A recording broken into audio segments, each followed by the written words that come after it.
Bonsoir, bonsoir, chers abonnés. Voilà, c'est votre conseiller Tano encore. Voilà.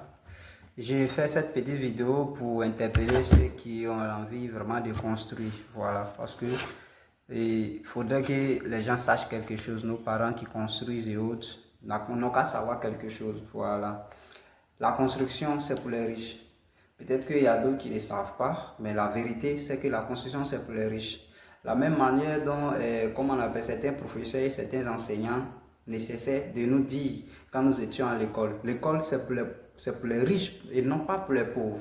Voilà. Souvent, nous avons l'impression que ces derniers-là, ils sont en train de nous frustrer à quitter l'école ou quoi que ce soit parce que majoritairement, nous avons des parents qui ont des difficultés en moyens financiers, vous voyez un peu. Mais à vrai dire, ces gens, ils ont raison, ils ont raison parfaitement de nous dire, c'est une manière d'activer la conscience de nous qui sommes là, que vraiment, il nous faut vraiment des moyens financiers, des moyens conséquents pour pouvoir faire face vraiment, comme on appelle, à l'école, pour vraiment pouvoir payer la scolarité et vraiment tout ce qui l'entoure pour pouvoir suivre les études. Voilà. Mais dans ces derniers temps, voilà, nos parents, nos frères, tout le monde a l'envie de construire.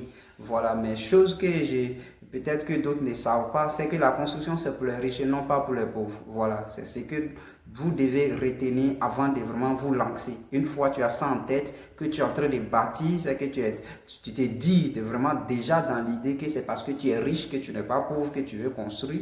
Déjà, tu peux vraiment avancer sans souci, tu prends ton engagement, tu vas vraiment arriver à bon port, vraiment, avec vraiment une construction, une belle vraiment construction et une construction aussi vraiment très résistante. Voilà, une construction qui va aussi durer dans, comme on appelle, la vie, vous voyez un peu. Voilà. Donc, comme tout le temps, comme je prenais vraiment l'exemple dans le cas d'école, c'est comme ça. Voilà, quand le parent ne sait pas que l'école c'est pour les riches, ou bien l'élève ne sait pas que l'école c'est pour les riches, souvent ça entraîne vraiment il y a problème comment on appelle, il y a problème de scolarisation, voilà, que l'enfant peut-être peut arrêter les études en cours vraiment de l'année académique, vous voyez un peu. Donc c'est ça, mais quand l'enfant mûrit l'idée que c'est pour les riches, ou bien le père lui-même il sait déjà qu'il s'est vraiment mis dans quelque chose dont en réalité, c'est des riches qui s'engagent. Déjà, les parents trouvent vraiment les moyens nécessaires, la manière peut-être de donner l'éducation à son enfant, que même si lui-même n'arrive pas à avoir les moyens, l'enfant aussi, s'il a l'âge vraiment de se débrouiller de temps en temps pendant les vacances, puisse vraiment chercher quelque chose pour pouvoir avancer. Vous voyez un peu. Là, ça n'a pas de problème. Vous allez voir que l'enfant, là, quelque soit, on dira un jour, hey, c'est l'enfant des pauvres, son papa s'est sacrifié, tout sera dit. Et l'enfant, vraiment, à la tête haute, c'est vraiment, l'enfant va réussir, vraiment. Vous voyez un peu. Donc, c'est un peu comme ça, le bâtiment. Je dis cela parce qu'il y a des gens, quand ils te demandent vraiment un devis et que tu réfléchis, ça, tu t'assois, tu casses la tête, tu réfléchis, tu leur donnes une estimation.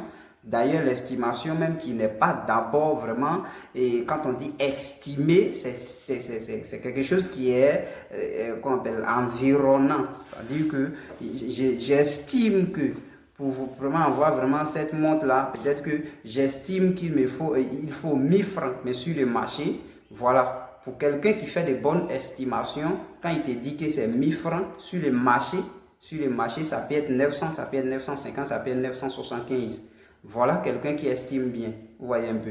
Mais quelqu'un qui estime mal va te faire croire que la montre est à 500 et arriver sur le marché, tu te retrouves à 900, à 800, vous voyez un peu. Alors que tu t'es pas préparé comme ça pour partir. Voilà. Voilà pourquoi il faut se préparer mentalement pour faire des choses. Ouais, un peu. Quand tu estimes certains trucs, voilà, aux propriétaires, vraiment ceux qui veulent construire, tu fais des estimations et ils trouvent que vraiment c'est trop. Voilà. Non seulement, même moi-même, ce qui me fait mal, au moins si je te dis, donne-moi ton argent et puis fais tes achats, moi, ça ne va pas me faire mal. Je pouvais te comprendre, peut-être que tu penses que j'ai l'envie de bouffer ton argent ou bien celui-ci a envie de bouffer ton... Non, on te dit, voici ça. Les choses bizarres, c'est des paroles de frustration qui vont vraiment lancer envers toi. Peut-être que tu ne connais rien, c'est pourquoi ton estimation est élevée. Alors que celui qui estime bien a pris en compte tes bois qui vont se gâter au cours de coffrage qu'on va changer. Celui qui estime bien a vraiment pris en compte les demi-paquets de points, vous allez faire les achats, c'est-à-dire à tout moment, voilà. Celui qui estime bien vraiment a fait vraiment une vision où tes brouettes tu vas acheter peuvent se gâter à tout moment, tu vas réparer. Voici comment quelqu'un qui fait une bonne estimation réfléchit. Donc c'est sûr et certain que vraiment l'estimation soit vraiment énorme. Maintenant, lors des réalisations, ça va dépendre maintenant. Ça, on parle maintenant en termes de chance. Voilà. Donc, on parle en termes de chance. Si tu as la chance que, bon, peut-être que dans mon estimation, j'ai estimé que peut-être qu'au lieu de 2 brouettes pour faire les travaux, il y a une brouette qui va prendre panne, tu vas réparer, ou bien il faut 3 brouettes pour que si une tombe en panne, tu puisses utiliser les 2 pour continuer, et que tu as acheté les 2, qu'il n'y a pas eu de panne. Dieu merci, on avance dedans sans souci, tu vas voir qu'il y a une petite économie. Mais il y a des gens qui ne comprennent pas quand tu leur fais vraiment ces genres d'estimation et ils trouvent que c'est trop cher et puis ils te parlent mal. C'est la partie même qui me fait mal, c'est ça qui est là.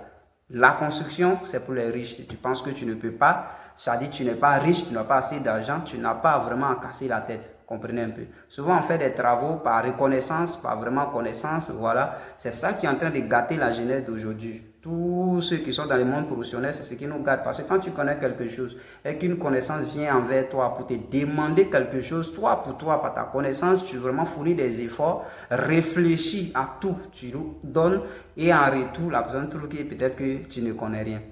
Aller donner à quelqu'un qui va lui dire, bon, voilà, il peut faire tant. Après, c'est bloqué. Le maçon va fuir, peut-être il est parti avec une bonne avance et aller chercher d'autres maçons. Mais ce qui fait mal, c'est que les parents, ceux qui sont en train de bâtir, ne vont pas tenir compte de l'argent qui est parti et il est parti chercher autre personne pour remplacer. Parce que c'est ça aussi qui est le problème. Tout simplement parce qu'il veut à tout prix en ligne. Ou bien dire que celui qui lui a fait la première estimation et puis il n'a pas accepté là, n'a pas raison. Voilà. Sinon, il y aura assez de reprises des travaux parce que ce ne sont pas des spécialistes. Vous voyez un peu. Donc, de grâce, quand vous voulez construire, il faudrait que vous sachiez que la construction, c'est pour les riches. Voilà. Donc, quand on te fait un devis, c'est parce que tu es riche, tu as vraiment de l'argent, tu veux te bâtir un ouvrage à ton goût que tu veux. Donc, quand on fait l'estimation dans les normes, ça ne doit pas être un débat. Surtout que ce n'est pas un marché, comment on appelle, que une entreprise a pris ou bien le gars te dit, voilà, donne-moi tout, moi je te fournis tout. Non. Si c'est fourniture et pose, on peut dire peut-être que le gars a vraiment son pourcentage de la marge bénéficiaire est trop élevé. C'est la raison pour laquelle c'est élevé. Donc, je vais essayer de négocier pour qu'on diminue.